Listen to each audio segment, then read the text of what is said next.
Session 3, Before the Deluge, 11,000 to 6,000 years ago. Part 1, Prehistory. Following the Kebaran cave dwellers, the semi-sedentary Neolithic Natufians invented agriculture, the wheel, jewelry, and sculpture. However, between the end of the Natufian culture in the Levant and the beginning of the earliest city-states in Sumer, there occurred a massive flood that deposited 10 feet of silt over the earliest cities of the Fertile Crescent. Following this, Sumerian culture arose, as if fully formed, in possession of a written alphabet, a token exchange economy, and a social class structure. The post-Sumero-Akkadian Babylonian kings list describes the 8 kings who reigned in 5 cities prior to the flood, thus: After the kingship descended from heaven, the kingship was in Eridu. In Eridu, Alalim became king. He ruled for 28,800 years. Alalgar ruled for 36,000 years. 2 kings. They ruled for 64,800 years. Then Eridu fell, and the kingship was taken to Bad Tibira. In Bad Tibira, Enmenluana ruled for 43,200 years. Enmengalana ruled for 28,800 years. Dumuzi, the shepherd, ruled for 36,000 years. 3 kings. They ruled for 108,000 years. Then Bad Tibira fell, and the kingship was taken to Larag. In Larag, Ensipid Zidana ruled for 28,800 years. 1 king. He ruled for 28,800 years. Then Larag fell, and the kingship was taken to Zimbir. In Zimbir, Enmendurana became king. He ruled for 21,000 years. 1 king. He ruled for 21,000 years. Then Zimbir fell, and the kingship was taken to Shurapak. In Shurapak, Ubarotutu became king. He ruled for 18,600 years. 1 king. He ruled for 18,600 years. In 5 cities, 8 kings. They ruled for 241,200 years. Then the flood swept over. As we have seen, the most likely candidates for these 5 proto-cities are 1. Eridu, the area of Ain Akri, Eynan Malaha, and Abu Harea in the Levant. 2. Bad Tibira, the area of Nevel Kore and Gobekli Tepe in northern Mesopotamia. 3. Larach, the area of Jericho and Asikli Hayuk between the Levant and Mesopotamia. 4. Sippur, Katul Hayuk in northern Mesopotamia. 5. Shurapak, near Ain Ghazal between the Levant and Mesopotamia. As I will seek to demonstrate in this lecture, these 5 Neolithic sites in the Levant region correlate to the towns in the Babylonian kings list because the 8 given names of the priest kings who ruled in each also correspond to certain of the pantheon of city-state deities in Sumerian culture. Thus, the kings of ancient villages became deified into gods by the empires that arose after the flood. Session 3A, the Annunaki and Nephilim in Sumerian myth, from prehistory to 4,000 years ago. Before the first written Torah, there was the vocal tradition of biblical myths, which in turn evolved from the original version of a biblical text, composed some 8,000 years ago in Sumer. At that time, the lands of Mesopotamia were not a desert as they are now, but were lush and fertile, fecund with flora and fauna. The Sumerians codified the first collection of religious myths, which preserved explanations from prehistoric times for how the world of that time had come to be.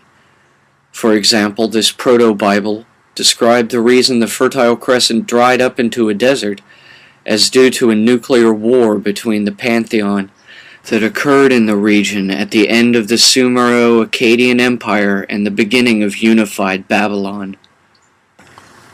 This work describes aeons of prehistory in much more vivid detail than the Babylonian Kings List's simplified format.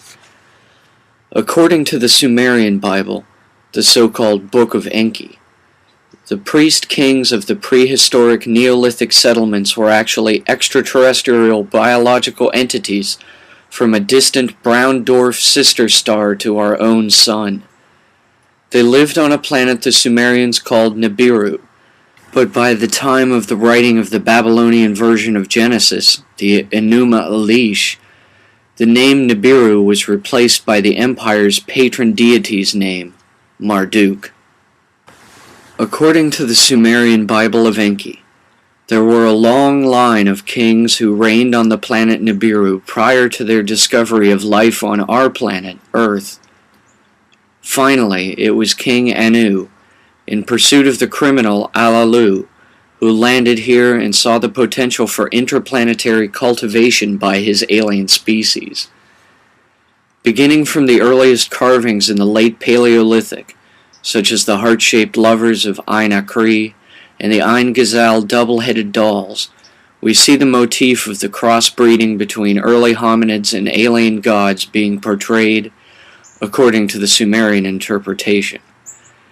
The earliest Sumerian artifacts show these EBEs in vivid detail.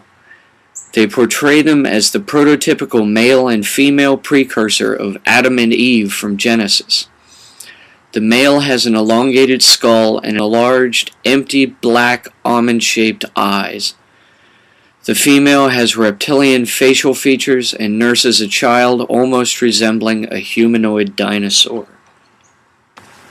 The Sumerian Book of Enki tells of how the children of King Anu, Prince Enki, Prince Enlil, and Princess Ninlil, came to Earth and cultivated the early hominid species into the form of the Natufian Neolithic culture.